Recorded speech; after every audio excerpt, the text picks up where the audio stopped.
Hola, bienvenidos y bienvenidas a Pensamiento Crítico de Utopía Comunicaciones. Seguimos, como debe ser, hablando de la coyuntura política que vivimos los ecuatorianos, para lo cual tengo el gusto de saludar a Napoleón Saltos Galarza, analista político, sociólogo y interesado y preocupado por lo que pasa en nuestro país. Napoleón, gracias por estar aquí en Pensamiento Crítico de Utopía Comunicaciones. Comencemos contextualizando. Lo que vive el Ecuador no es Made in Ecuador, es un proyecto, es una tendencia global donde la geopolítica, donde los negocios están de por medio.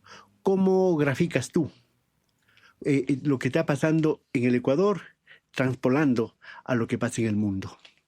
Gracias, Fernando, por la invitación. Un saludo a los televidentes y radioescuchas, debiéramos decir. Partamos, como tú dices, primero de la realidad y después vemos el discurso, porque a veces hacemos al revés. Veamos en el caso del Ecuador. ¿Cuál es la realidad? ¿Qué es lo que le preocupa a la gente? Yo diría que hay tres focos de preocupación. Primero, el tema de la seguridad y la violencia. Esto es lo que le preocupa a una madre en la costa, saber que el hijo sale y que no puede regresar. Esto es lo que le preocupa a un emprendedor que tiene su negocio y que le pueden vacunar. Entonces, tema número uno, seguridad, que es un problema que se va agravando, porque los datos nos dicen que este es el año más violento de toda la historia del país. Estamos ya en 7.400 muertos desde enero a octubre a lo que vamos ahora. Entonces, problema número uno, violencia, y después veremos qué propuestas hay para No solo en la solucionar. costa, Napoleón. No, también acá. Ya está invadido prácticamente todo el territorio. En Quito ya hemos tenido hechos graves que muestran que es un problema que se vive que día a día, esta angustia que tiene la población. Segundo problema, ese problema que estamos viendo ahora sigue siendo siempre el problema del pan de cada día. Porque estamos viviendo una economía y una política que se centra en el consumo. Pueden dar bonos y pueden ganar la voluntad, pero ese bono lo gastas y otra vez la necesidad.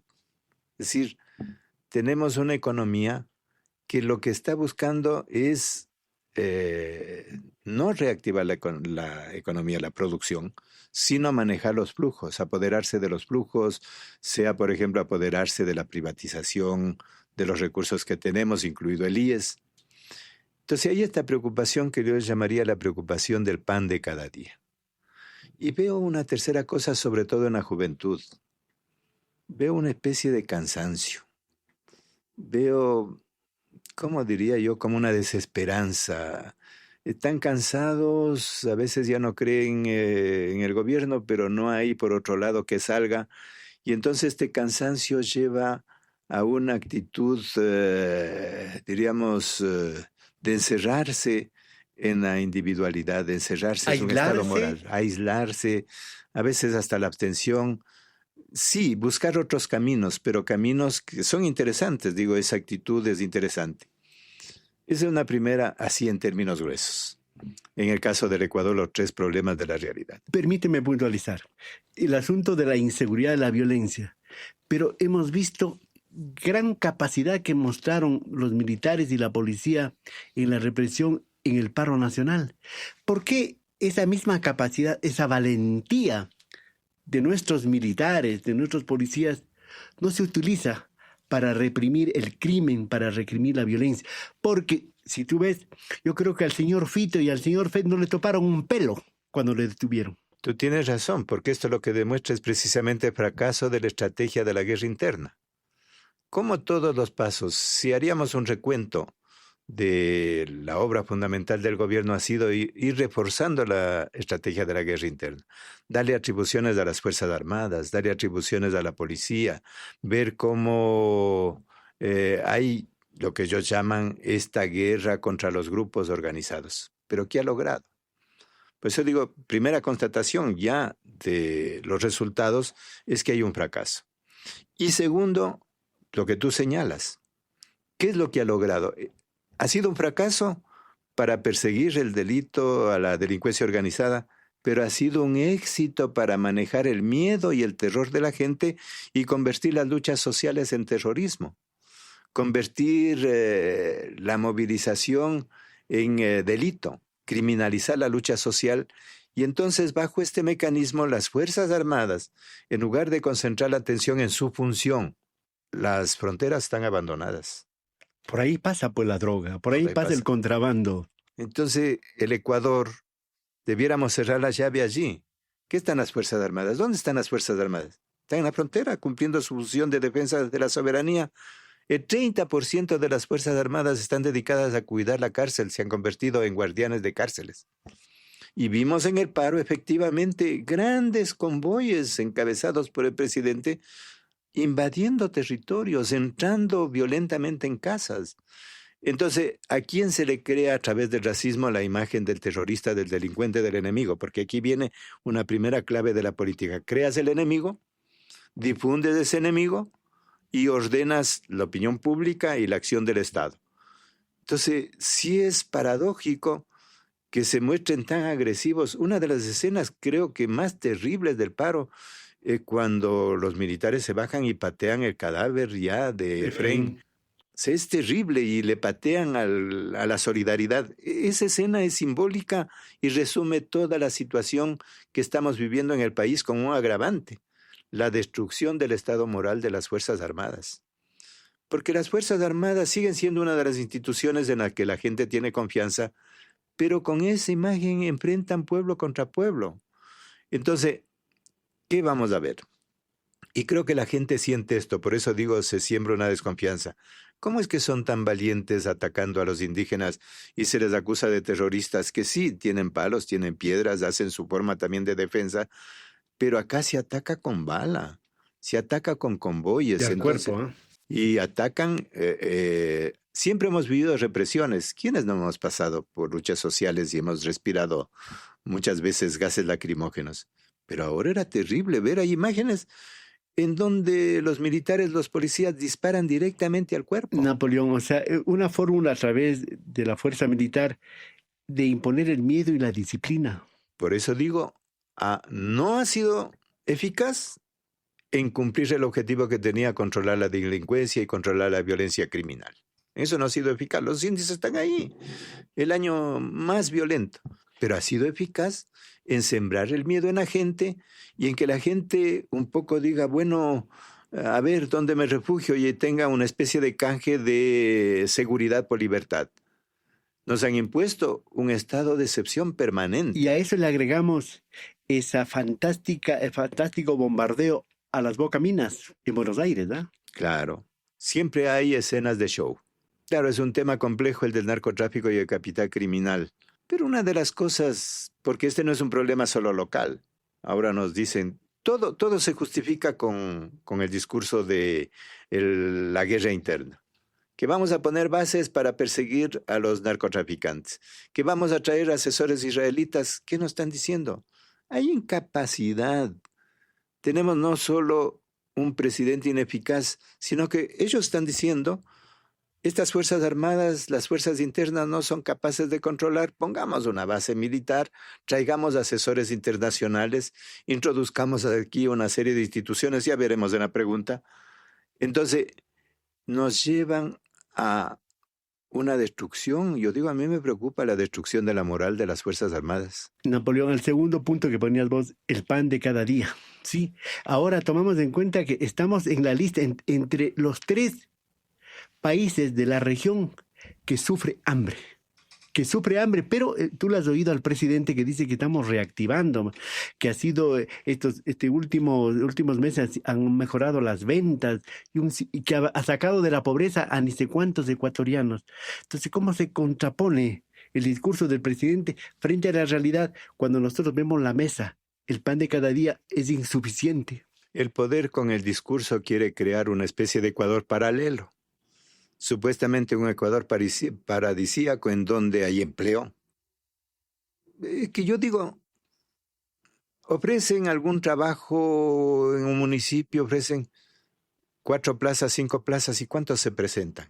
4,000, 5,000 gentes. Ese es un suficiente signo.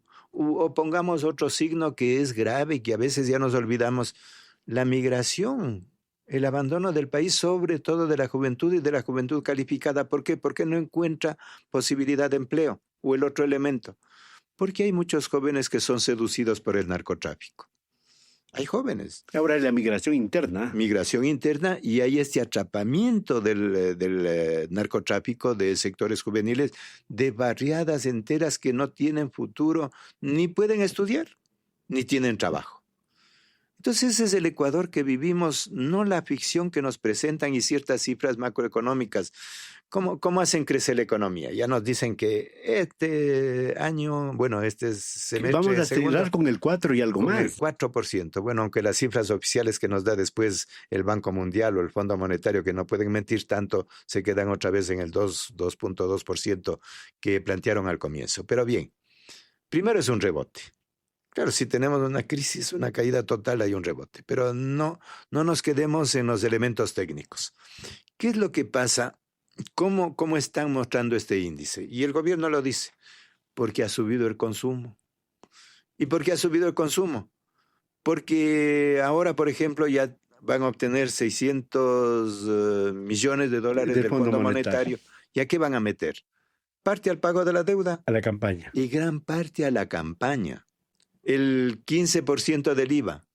Ese fondo, ¿cuánto ha gastado? Esto es lo que tenemos que preguntarnos. ¿Cuánto ha gastado en bonos? O sea, de un lado hay la represión que vimos, ¿no? O sea, toda esta gran valentía de entrar con convoyes, con armas a las comunidades movilizadas. Y segundo es el bono. O sea, estamos en un, ¿cómo le llamaríamos? Clientelismo total. Bonos para todo, regalan chanchos de acá, ofrecen a la gente $1,000 por esto, a los transportistas, porque la subida del diésel va a tener efecto, pero todavía no. ¿Qué están evitando? Que todavía no estalle hasta el 16 de noviembre. Porque aquí no se piensa el Ecuador más allá de 15 días. O sea, es doloroso ver que no hay una capacidad de los gobernantes para ver el Ecuador. ¿Qué te digo? Por lo menos de su periodo a 4 años plazo. Cerremos de esta partecita solamente con esto. Pero ahora ya los empresarios van a hacer dádivas, dándoles algo a los militares y a los policías, pero no pues a cambio de nada, de lo de siempre, a rebajarles el impuesto. Esa es la política. La política es rebajarse a sus grupos los impuestos y la obligación con el Estado bajo la forma de dádivas. Pero recuerda que hay un hecho simbólico. El primero que se rebaja son los impuestos al SRI, y esto queda en la retina de la gente. Porque si estamos en un problema, ¿quiénes tienen que dar primero ejemplo? Los que tienen más fondos para contribuir a la salida frente al problema de la crisis, frente al problema económico. ¿Qué hace la familia del presidente? Porque todo está girando en torno al Emporio Noboa. ¿Qué hace? Utiliza el SRI para dictar una ley que luego es declarada inconstitucional. Pero ya cumplió su meta, ¿no? Ya cumplió bajarse de 96 millones a 6 millones. Cumplida la tarea. O esta nueva ley en donde se rebajan a través de la supuesta dádiva. Mira, esta especie de perversidad, ¿no? ¿Qué está confesando ahí? Que el Estado ha fracasado. Que no puede, tanto que habla de las Fuerzas Armadas y de la policía, ni siquiera tienen los elementos más básicos para poder enfrentar el problema. Muchas veces no tienen ni siquiera para el combustible, entonces ¿qué está? Vamos a la dádiva social. Y así vamos, pero van atrapando, porque aquí hay que entender también en términos económicos que no se está produciendo nueva riqueza. Cuando se da bonos, vamos al consumo. Cuando vamos a estas ofertas clientelares, vamos al consumo. No hay un proceso productivo abajo, pero no hay un proceso productivo arriba. ¿Cuál es el capital que está creciendo? El capital comercial de los supermaxis, de los grandes centros comerciales y el capital bancario. ¿Y cómo está creciendo? Está creciendo, sí, a través de consumo, pero está creciendo a través de flujos precisamente de capital oscuro. ¿Por qué dónde se lava los 5,000 millones de dólares que se dice de lavado, que se reconoce oficialmente? ¿Por dónde circula ya el capital una vez lavado, las inversiones que se obtienen en tal o cual área? El flujo pasa por el capital financiero, por el capital bancario, por las cooperativas. ¿Pero a quiénes se ataca? En esta semana, ayer acaban de sacar un Reglamento. reglamento para controlar a las fundaciones y las cooperativas, otra vez en nombre de controlar el narcotráfico y el lavado. ¿Dónde se hace el lavado fundamental? Y este es un problema, si aquí lo vemos así, como tú decías, es un contexto mundial. En el contexto mundial, ¿cuál es la principal lavadora mundial? Estados Unidos. Allí circula, aquí el kilo de droga ya sacado y traficado puede, en el mejor de los casos, $10,000 el kilo. En la distribución, ¿cuánto? 110, 120 mil millones. ¿Dónde circula eso? En Estados Unidos, en Europa. Entonces no podemos dejarnos de engañar. Yo creo que este es un momento, ojalá este cansancio, especialmente en los jóvenes que son a los que habría que dirigirse, tengan posibilidad, porque sí están vinculados internacionalmente a los medios, a las redes, averiguar esto y saber dónde están los problemas. Napoleón, con esto no sé si vamos en la dinámica, hacíamos estas apostillas para ir entendiendo esos puntos que tú planteabas.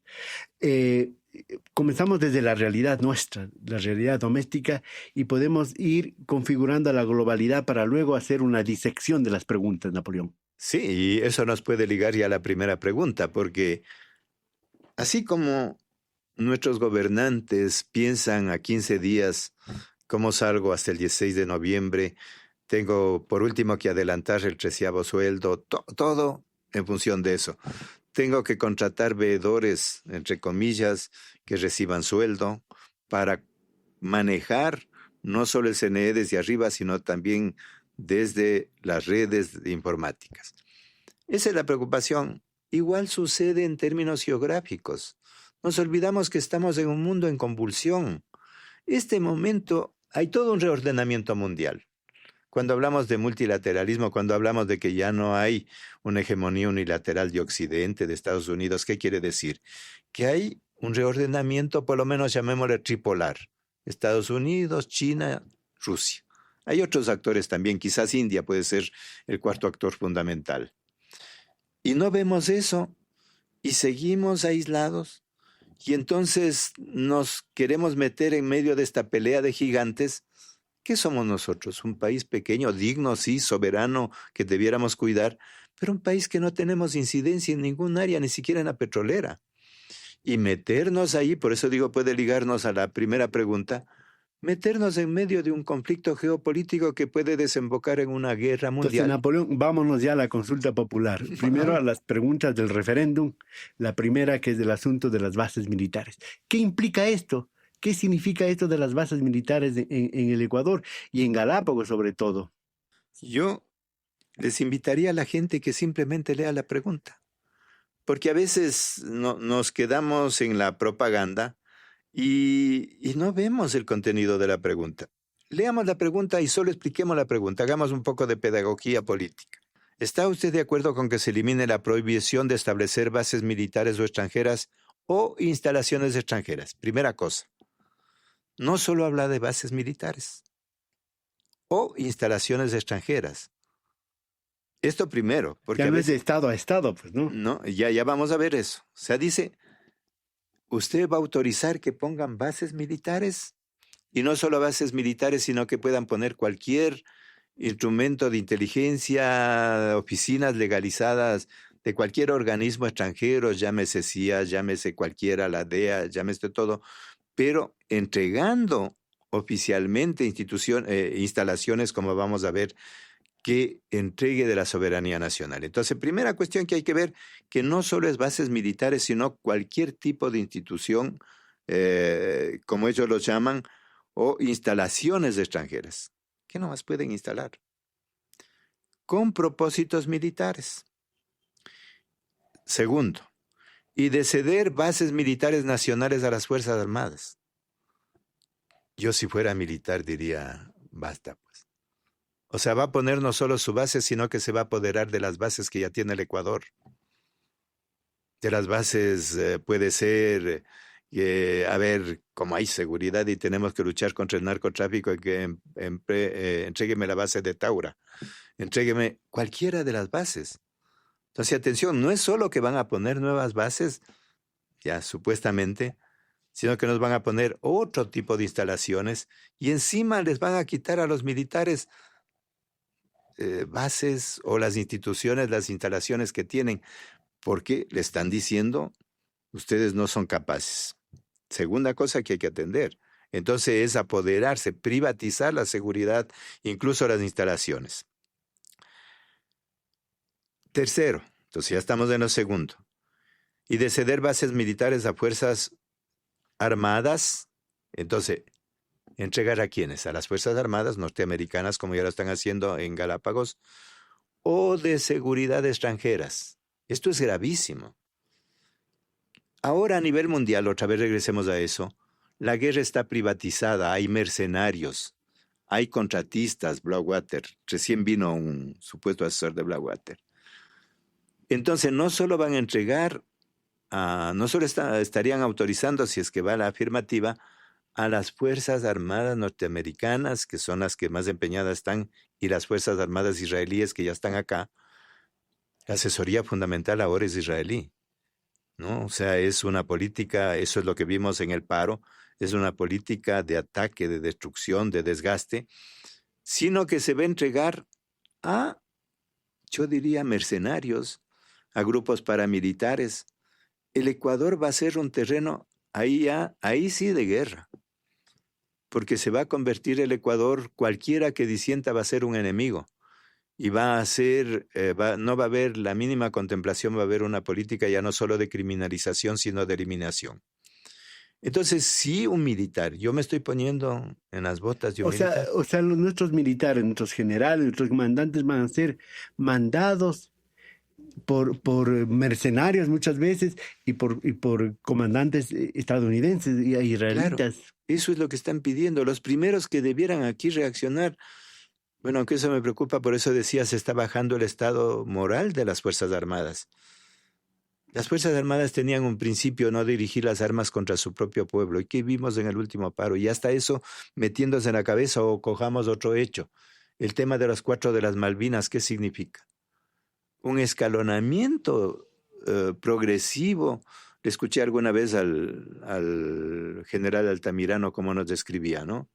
Decía, ¿cómo está metida ya en la cabeza de los militares que, bueno, si es que asoma ahí algún negro, porque hay todo el racismo como punto de partida, cogen a un joven, primero le golpeaban y le soltaban. Después ya les retenían un poco de tiempo y le quitaban los zapatos. Luego le fueron desnudando y luego lo que pasó con los 4 de las Malvinas, les entregaron y a la eso, represión. con las dádivas y las arengas que hace el presidente, los ministros, me imagino los comandantes, y con decir, tienen el respaldo total. No son inmunes a cualquier cosa. Las Fuerzas Armadas han perdido su capacidad de ser garantes de la democracia, porque eso también dice la Constitución.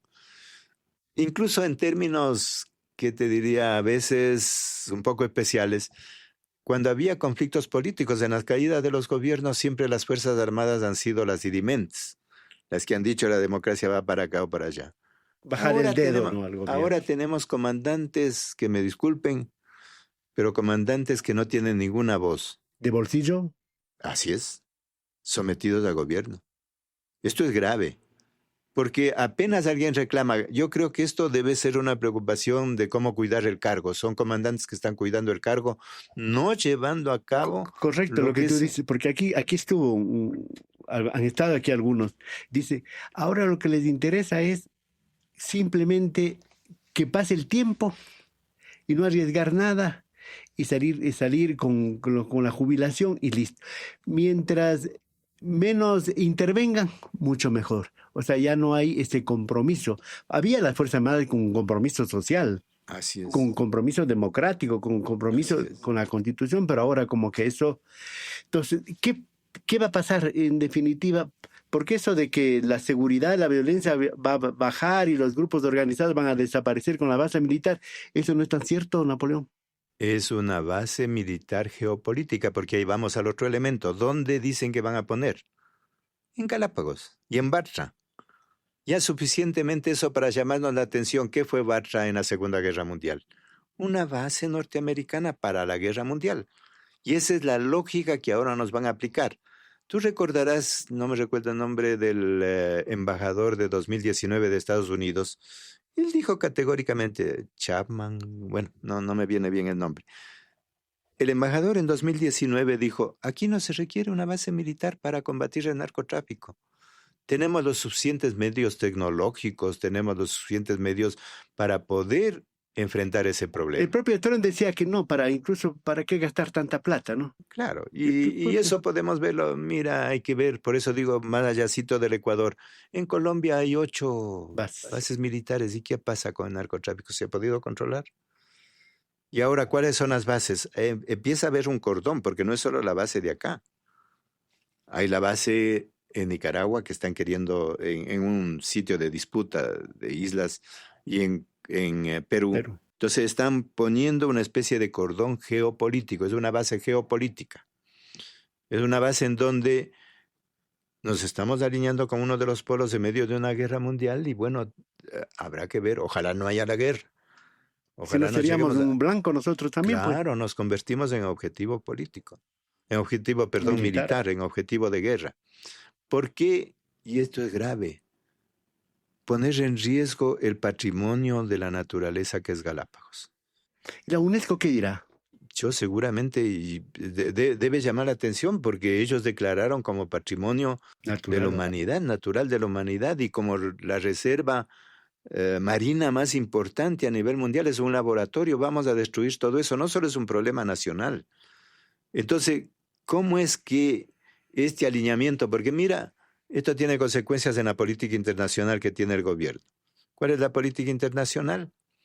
Buscar buena conducta para que le den 600 millones urgentes y manejar con el Fondo Monetario ese recurso para cumplir las condiciones que le pone.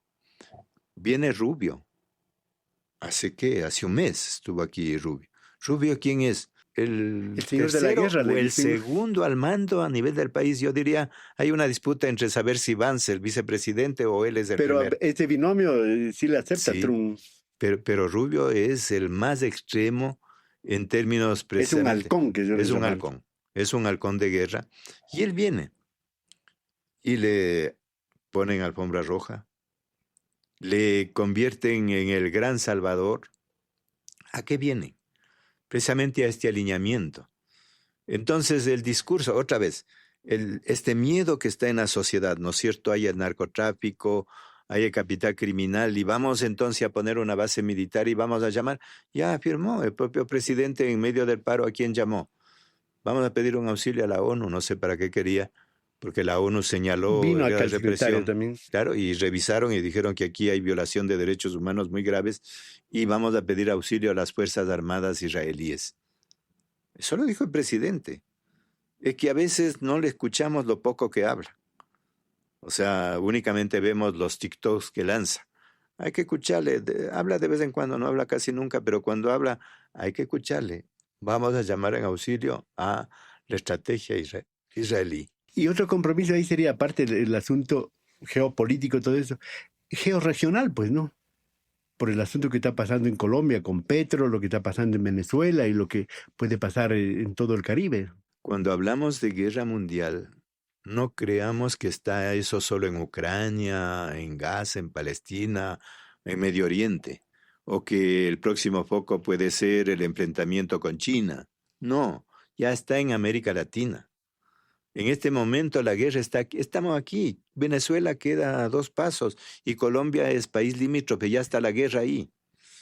Entonces, mientras hay un esfuerzo, puede haber muchas críticas a Venezuela, a Colombia, no voy a entrar en eso, pero están tratando de defender por lo menos su soberanía. Entonces, el Ecuador, por eso digo, la base de Galápagos puede ser la plataforma en la cual se asiente el control de la región. Fundamentalmente, si es que hay una invasión en Venezuela y luego se extiende a Colombia, porque eso es lo que está planteando Trump, vamos a tener la guerra en las puertas. No sé si nos damos cuenta de esto, no sé si los militares hacen análisis estratégicos o eso también ya se ha perdido. ¿Cómo nos preparamos para pasar este conflicto geopolítico sin que haya un desgaste? Ver qué política podemos tener realmente de paz. A nosotros nos conviene la paz. Napoleón, para terminar esta pregunta, la primera pregunta del referéndum de las bases militares en el Ecuador, ¿cuál podría ser, así sucintamente, una reflexión para tomar una decisión el 16 de noviembre, domingo, en esta pregunta, por ejemplo? Dos cosas. Primero, en positivo, yo todavía confío que hay un sentimiento de soberanía y un sentido de patria. Todavía creo que hay un sentido de dignidad. ¿Cómo nos vamos a convertir ahí sí en vasallos, en territorio incluso en disputa geopolítica a nivel mundial?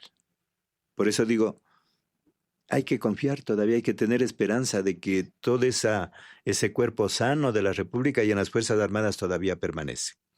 Y segundo, yo creo que hay que decirle al presidente que su estrategia de guerra interna y de entregar esto porque ya hay aguinaldos para los militares, hay impunidad para los militares, esa es la política, ha fracasado, ha fracasado. Entonces, no vayamos en esa dirección, es decirle no. Es como una especie de timbrazo para decirle por ahí no es la salida. Sí tenemos este problema, pero busquemos. Frente al narcotráfico, frente al capital criminal, se requiere una política integral, a ver qué posibilidades de empleo para que nuestros jóvenes... Acabo de tener un dato que me ha preocupado, todavía no lo tengo comprobado, pero lo voy a soltar. El 30% de los jóvenes de la costa están involucrados en todo este circuito del narcotráfico, no solo el sicariato, sino de mulas, del tráfico. Es terrible. El 30% de los jóvenes que no tienen ninguna esperanza. Entonces, ¿cómo les abrimos esperanza a los jóvenes? Y si el Estado no puede darle, ¿cómo las redes sociales? Porque quienes se preocupan son las mamás. Yo me hago la imagen en la propaganda del gobierno. Estos son delincuentes, hay que matarlos. Para una mamá, así estoy diciendo una cifra grave. De cada 10, 3 están involucrados. Pero para la mamá, ¿qué es ese muchacho que está? Es su hijo, que puede terminar muerto en 24 horas. ¿Cómo abrimos esa esperanza? Si queremos, de un lado, defender una soberanía, una dignidad. En segundo lugar, darle un timbrazo al presidente y decirle no es de camino por ahí, esa guerra interna ha fracasado. Y en tercer lugar, abramos otro tipo de estrategia de paz interna, si es posible. Abramos una especie de plan de desarrollo integral de las zonas más afectadas. En lugar de ofrecerles bala, ofrecémosle espacios de desarrollo social y ofrecémosle formas democráticas de resolución de los conflictos. Bueno, terminamos esta pregunta entonces, ¿no? Sí, pues, por lo menos un primer avance. La segunda pregunta. La segunda pregunta que tiene que ver con el financiamiento a los partidos políticos por parte del Estado. Mira, ¿cómo se maneja el juego político? Se toma un problema que es sentido por la gente. La gente no tiene confianza en los partidos políticos y es difícil tener confianza. Estamos viendo esa escena, una asamblea que es la escena principal donde se muestran los partidos políticos. Bueno, una asamblea no solo anodina, sino completamente sometida. No tienen palabra, no hay... La otra vez yo me muevo en grupos de educación popular y le decía, denme 5 nombres de asambleístas. Una pregunta muy fuerte, muy difícil. No encuentran un asambleísta ni del un lado ni del otro. O sea, ¿cómo tener confianza en los partidos? Si hemos visto que los partidos son precisamente canales de toda esta negociación de lo que podríamos llamar democracia de cargos, democracia de intereses, de cuotas de poder y a veces incluso de cantidades económicas. Entonces, ¿la ciudadanía confía en los partidos? No. La ciudadanía confía en que a través de los partidos hay un juego democrático real. No. No hay un solo partido que parta de abajo. Todos son partidos de Estado. Analicemos. ADN, que ahora es supuestamente el que más afiliados tiene. ¿Por qué tiene afiliados? Porque el Ejecutivo... Clientes, ¿no? Clientes. Son partidos clientelares, partidos de cargos. Lo mismo pasó con otros partidos, hablo de ADN, pero vamos un poco En más su atrás. turno, ¿no? En su turno, que era Sociedad Patriótica.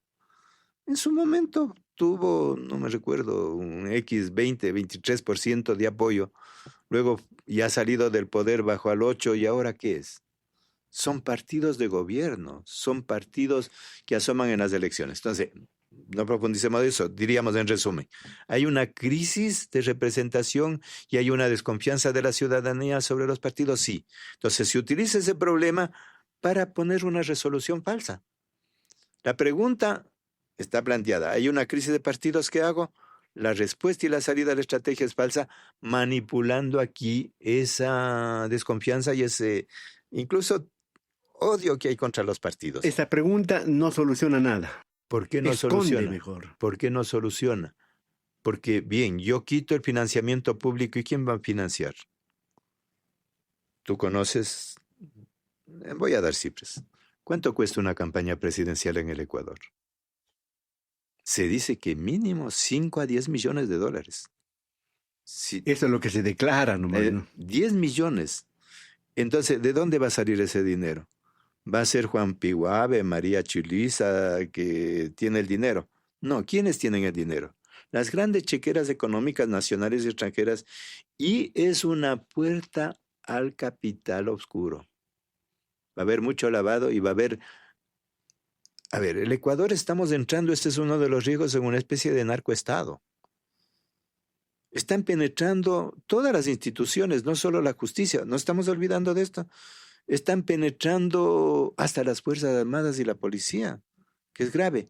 Entonces, abrir una puerta para que esos capitales sean los que financien a los candidatos X, no solo presidencial, porque muchas veces el narcotráfico te financia más bien alcaldías locales, ¿no? Allá remontadas, pero que sí tengan conexión con puertos. Entonces, el peligro sería que se privatiza y se da camino abierto para que se compre cualquier, ya sea la presidencia, sea una alcaldía, una prefectura, una concejalía, así directo. Al poner este tipo de remedio, el remedio es peor que el mal, porque lo que estamos haciendo es abriendo la subasta de la democracia.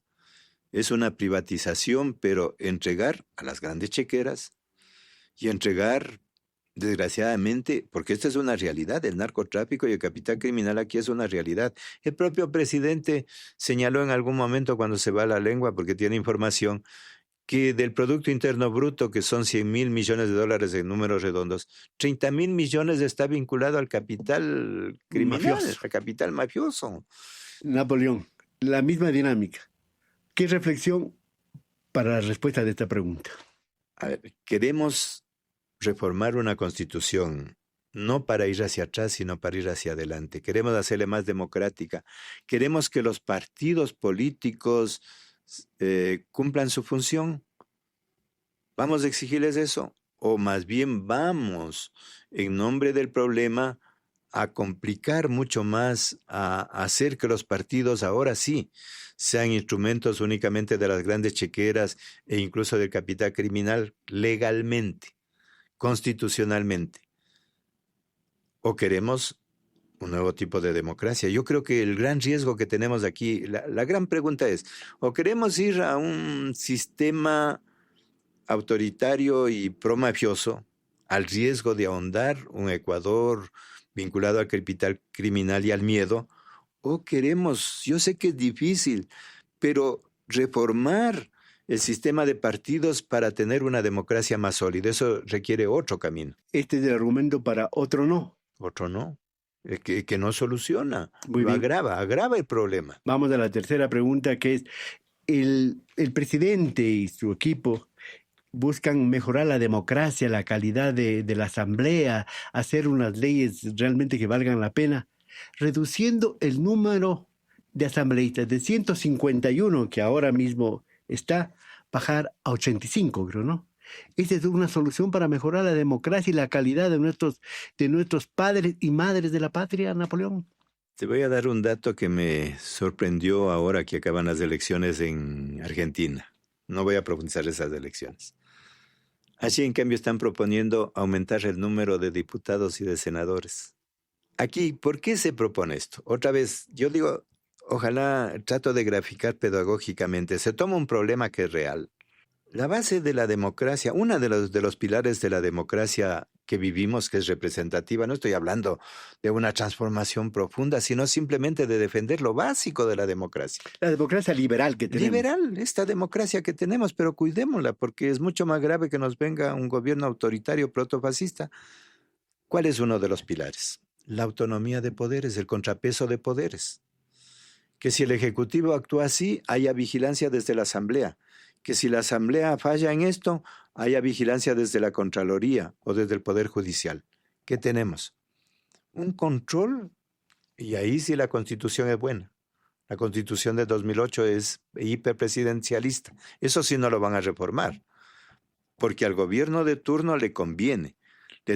Le conviene tener mecanismos para un gobierno autoritario, para controlar la Asamblea, como estamos viendo.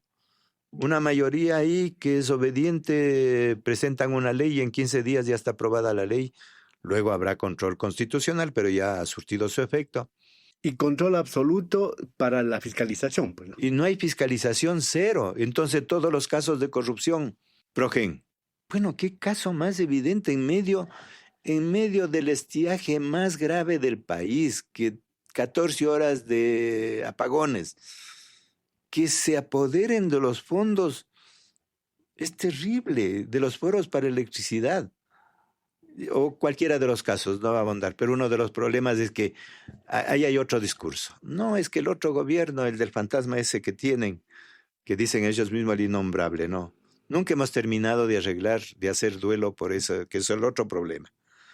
Pero en nombre de eso, cualquier acción que tenga este gobierno es justificada. Ya hay hechos emblemáticos, desgraciadamente incluso, me perdonas, aquí estamos en un medio de comunicación, en gran parte se ha perdido el periodismo de investigación.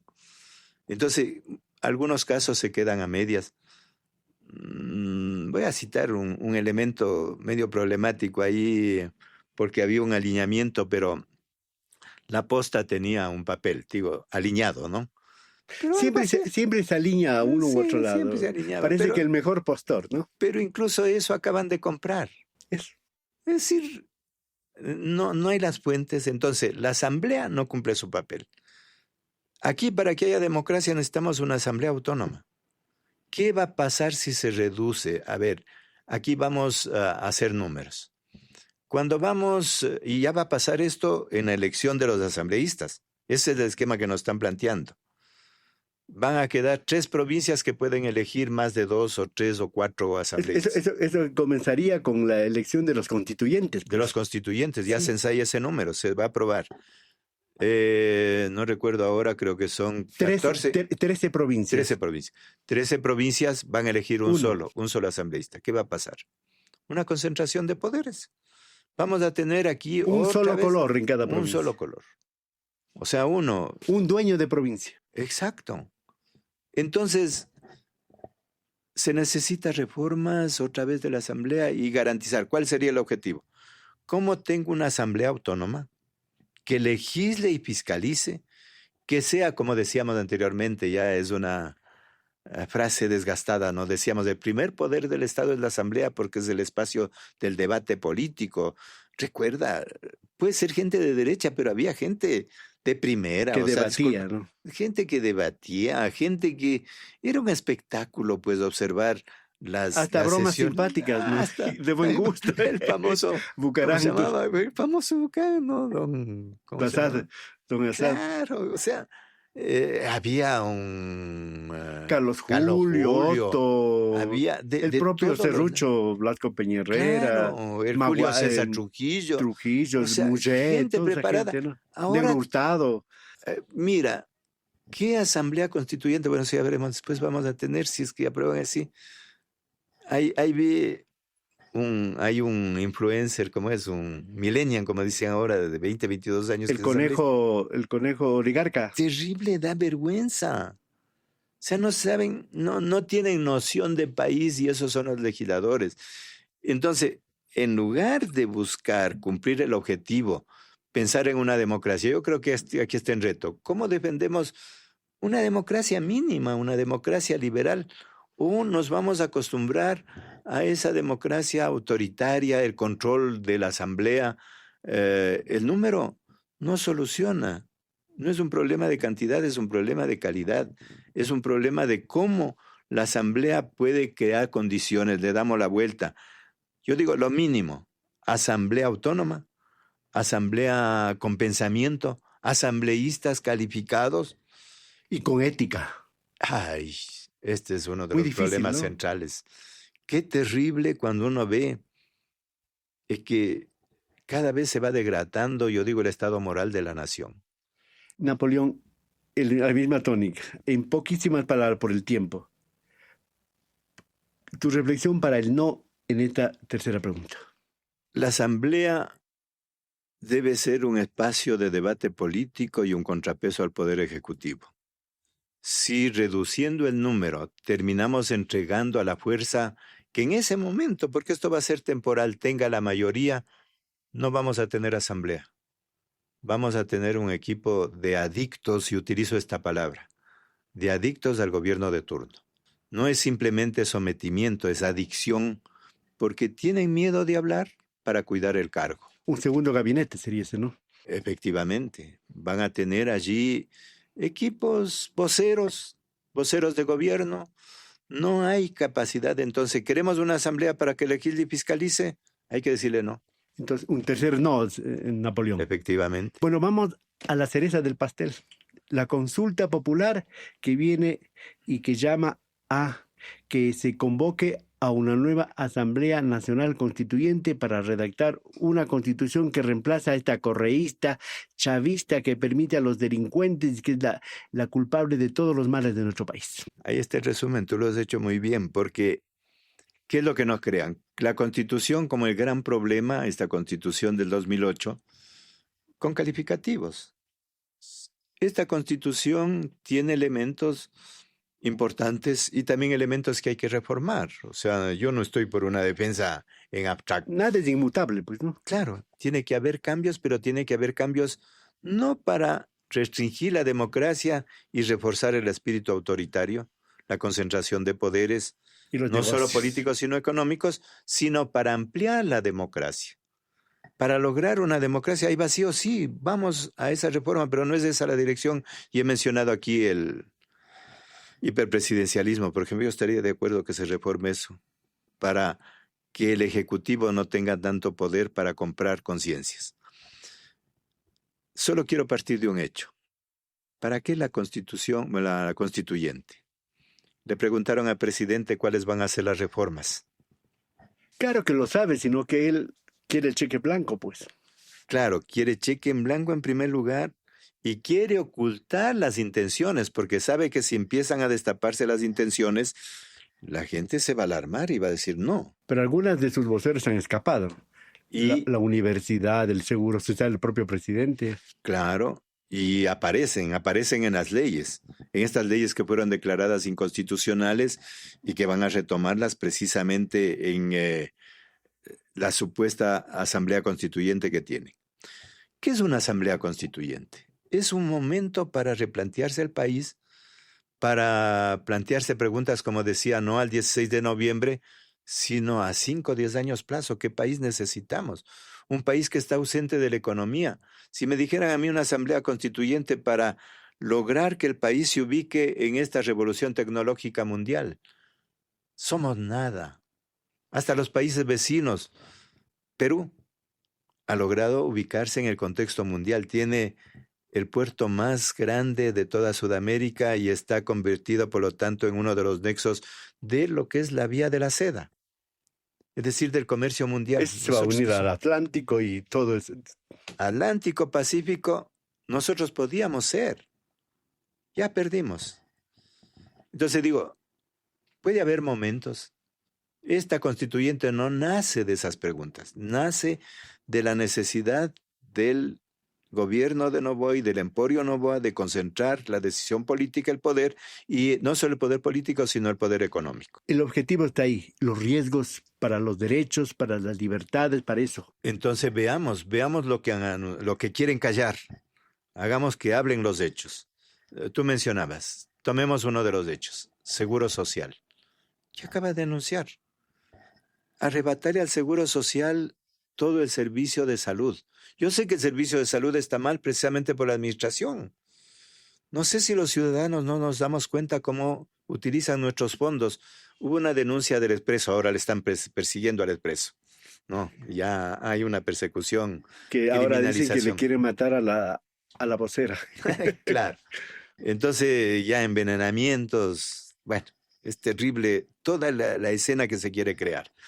Pero hubo una denuncia, 8.000 millones de dólares de nuestros fondos A las privadas. a las privadas. O sea, ¿cómo es posible con 8.000 millones a través de derivaciones, a través de contratos, a través de esto? Todos somos testigos, sí. Con eso la salud, el servicio de salud en el seguro está mal. Claro que va a estar mal. Con 8.000 millones hubieran podido hacer 40 hospitales tipo Andrade Marín. Eso son 8.000 millones. Pero se van feriando. Y encima lo poco que existe, que está mal, yo no voy a defender, hay problemas. Los usuarios, yo mismo cuando voy a veces también me quejo, porque si pides un turno y te dan a 3 meses, hasta eso ya te ha pasado el dolor o cualquier cosa. Pero ¿qué van a hacer? A privatizar el seguro, el servicio de salud.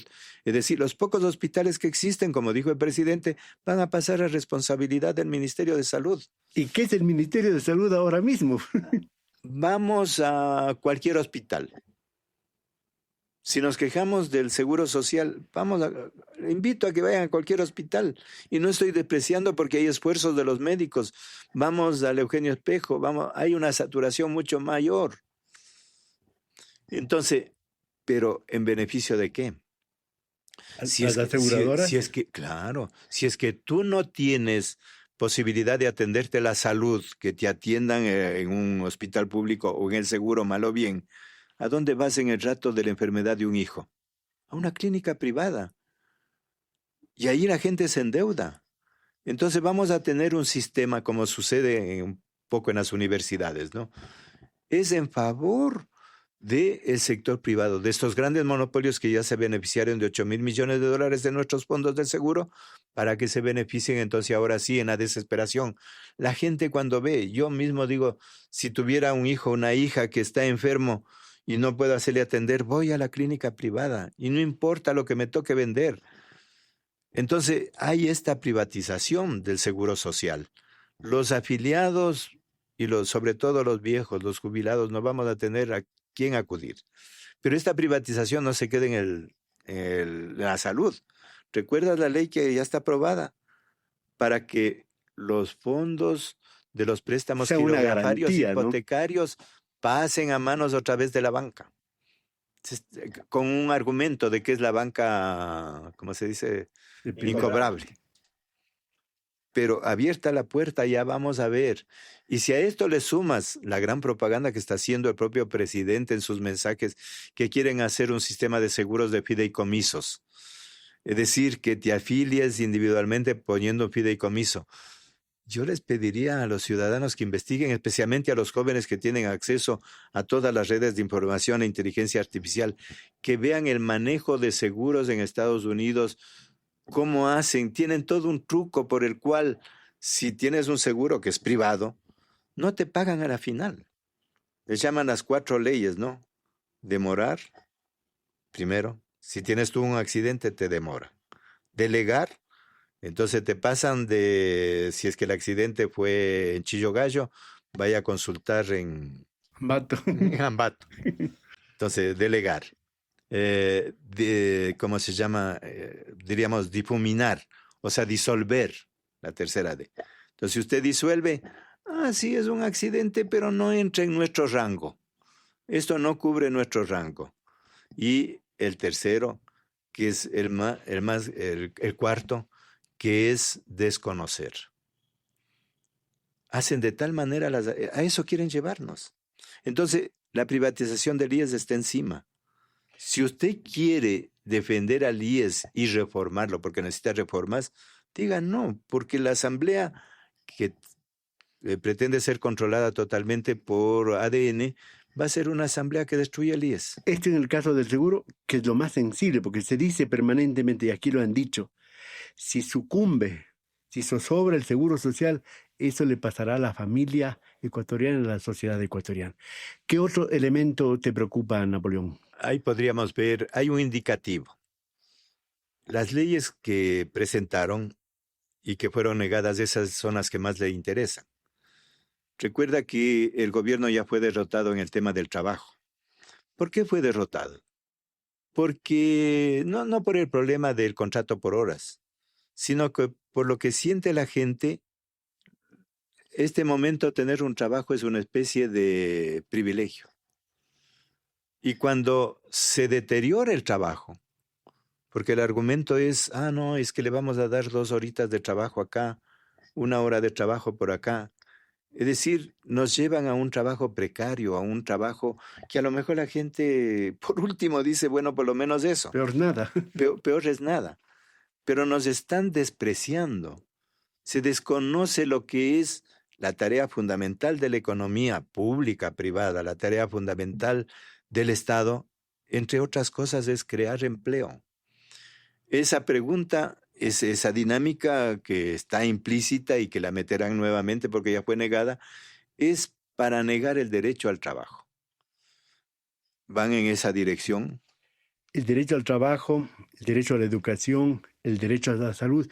¿Y qué pasa con los otros derechos? Los derechos colectivos, los 21 derechos colectivos, por ejemplo, los derechos a la naturaleza. Ahora mismo ese derecho a la resistencia, ¿querrán eliminarlo también? Claro, quedan negadas las libertades individuales. Estamos acostumbrados a vivir en un estado de excepción en donde, por ejemplo, la inviolabilidad del domicilio, que era algo sagrado. Así sea una casa pobre. Cuando llegaba alguien decía, esta casa es pobre, pero es digna.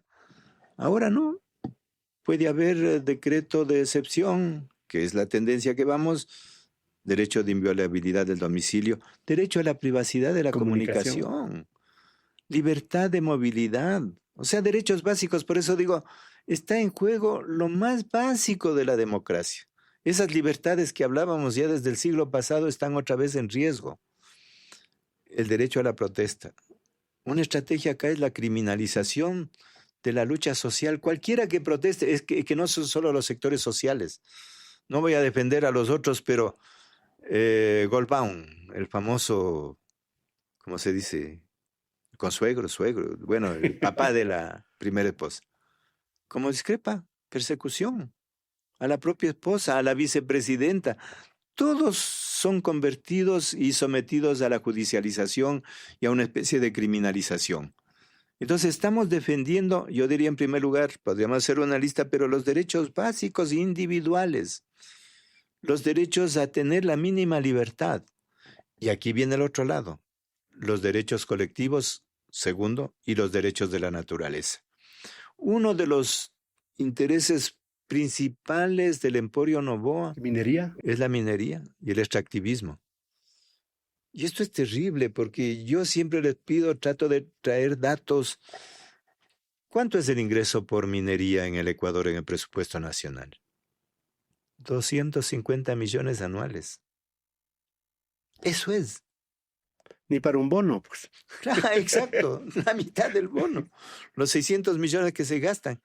Entonces, ¿para qué? Pero claro, el negocio grande queda del otro lado, porque no es que no hay riqueza.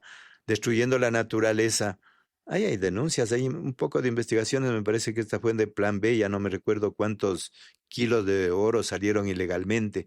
Y claro, ahí te crean la imagen, es que el problema es la minería ilegal. Y de vez en cuando echan unos cañonazos supuestamente para enfrentar a la minería ilegal en Buenos Aires. Ellos saben. El poder sabe cómo circula. La fuente de realización del capital criminal, llámese esto narcotráfico, minería ilegal, es porque tiene vínculos con el poder, tiene vínculos con instituciones, tiene vínculos con el poder económico. Entonces, ¿qué va? ¿Hacia dónde va? Los derechos colectivos, los derechos fundamentalmente de las comunidades van a ser destruidos. Ya vimos en el paro, son enemigos. Y observemos a sus voceros, pues el odio que tienen a nuestras raíces originarias es terrible. O sea, entonces... Napoleón, terminamos esto por el tiempo. En 180 artículos que dice que debería tener la Constitución, dice el presidente. Esos 180 artículos, ese traje a la medida, estilo sastre, me imagino. Así, básicamente, ¿qué quiere que contenga el presidente Noboa y su grupo? En esos 180 artículos, ¿qué tendrá una hipotética nueva Constitución que busque el gobierno nacional? 4 objetivos fundamentales. Primero, esto que hemos hablado de la soberanía, o sea, debilitar la soberanía internacional y un alineamiento geopolítico. Bases militares afuera, todos los elementos de soberanía. Primer gran objetivo. Segundo gran objetivo, toda la permisividad a la minería, al extractivismo, por lo tanto, fuera los derechos de la naturaleza, fuera a todos los luchadores van a ser criminalizados, no va a haber posibilidad de reclamo, el control hasta de las ONGs, hasta de las asociaciones cristianas, todo el control, diríamos. Tercer objetivo, tener una concentración de poderes. Esto es gravísimo. Se van a reforzar el hiperpresidencialismo en lugar de reformarlo. Y cuarto, permiso para la privatización de todo el patrimonio nacional. El Ecuador es muy rico. Esa riqueza en gran parte está concentrada en lo que llamamos los bienes estratégicos. Ya van a eliminar esta palabra de estratégicos. Simplemente ellos hablan de la economía libre, de que pueden echar mano a cualquier cosa. Concesiones. Concesiones. Entonces, yo diría, ese es el modelo que nos están planteando. Un Ecuador que en lugar de ir hacia la democracia vaya hacia un régimen de concentración de poderes y autoritario. Un Ecuador que en lugar de ser un espacio de paz y soberano vaya al alineamiento con la guerra y al miedo, este espacio. Legalizar el sistema de miedo y de violencia. Insisto, la estrategia de guerra no ha dado resultados en términos de controlar la violencia, ahí están los indicadores, pero sí crea un ambiente de temor. Napoleón, entonces, ¿cómo hay que votar en esta pregunta? Dirá la gente. Yo digo, esta es la pregunta fundamental. Yo diría hay 2 preguntas centrales. La primera y la cuarta. Si no paramos ahora, vamos en esta disyuntiva histórica. Yo le estoy viendo este momento como una disyuntiva histórica.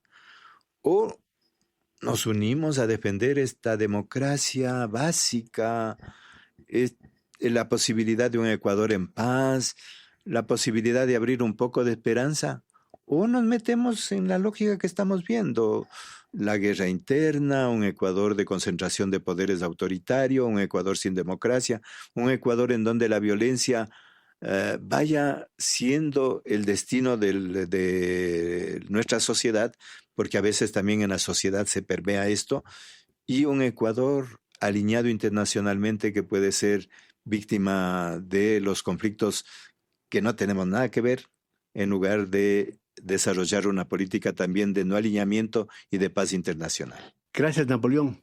En todo caso, con esto, en 30 segundos, ¿cómo te imaginas a la gente, al país, la noche del 16 o la madrugada del 17 de noviembre?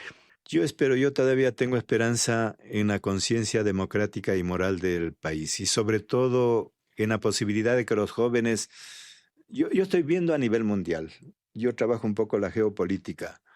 ¿Tú recuerdas en Nepal? Acaba de pasar. ¿Quiénes movieron y sacaron a... Los jóvenes, ¿no? No estoy diciendo que le saquen, perdón, a Carlos, los jóvenes. Pero digo, en Nepal, ¿quiénes le sacaron a un dictador de 40 años?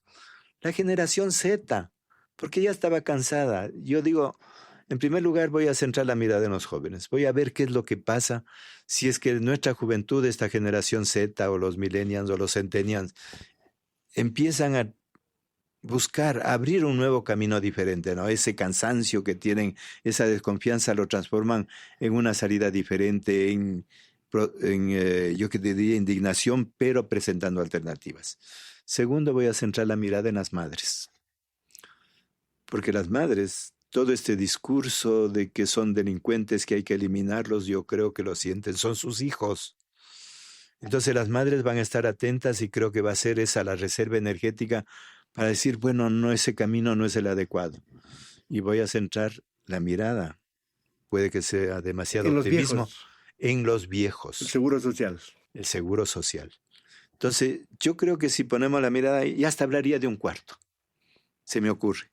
Ojalá haya militares patriotas que todavía piensen en defender la dignidad de las Fuerzas Armadas, en dignidad, en cumplir su función que es la soberanía nacional. Si es que ese Ecuador profundo, ese Ecuador que a veces no encuentra canales porque no confía en los partidos, porque no confía en la asamblea, porque no quiere estar en este enredo correísmo, anticorreísmo, novoísmo, antinovoísmo, y están buscando una salida diferente, ojalá ese espíritu brote, sea otra vez un levantamiento democrático, una especie de minga democrática y podamos mirar, no es que va a solucionar tampoco la consulta, incluso si es que triunfa el no, no es que se va a solucionar, pero por lo menos vamos a tener condiciones para plantear las preguntas de fondo, las preguntas reales y abrir una cierta luz de esperanza. Sí, esos elementos que tú has puesto, yo incluso le transpolo a los Estados Unidos.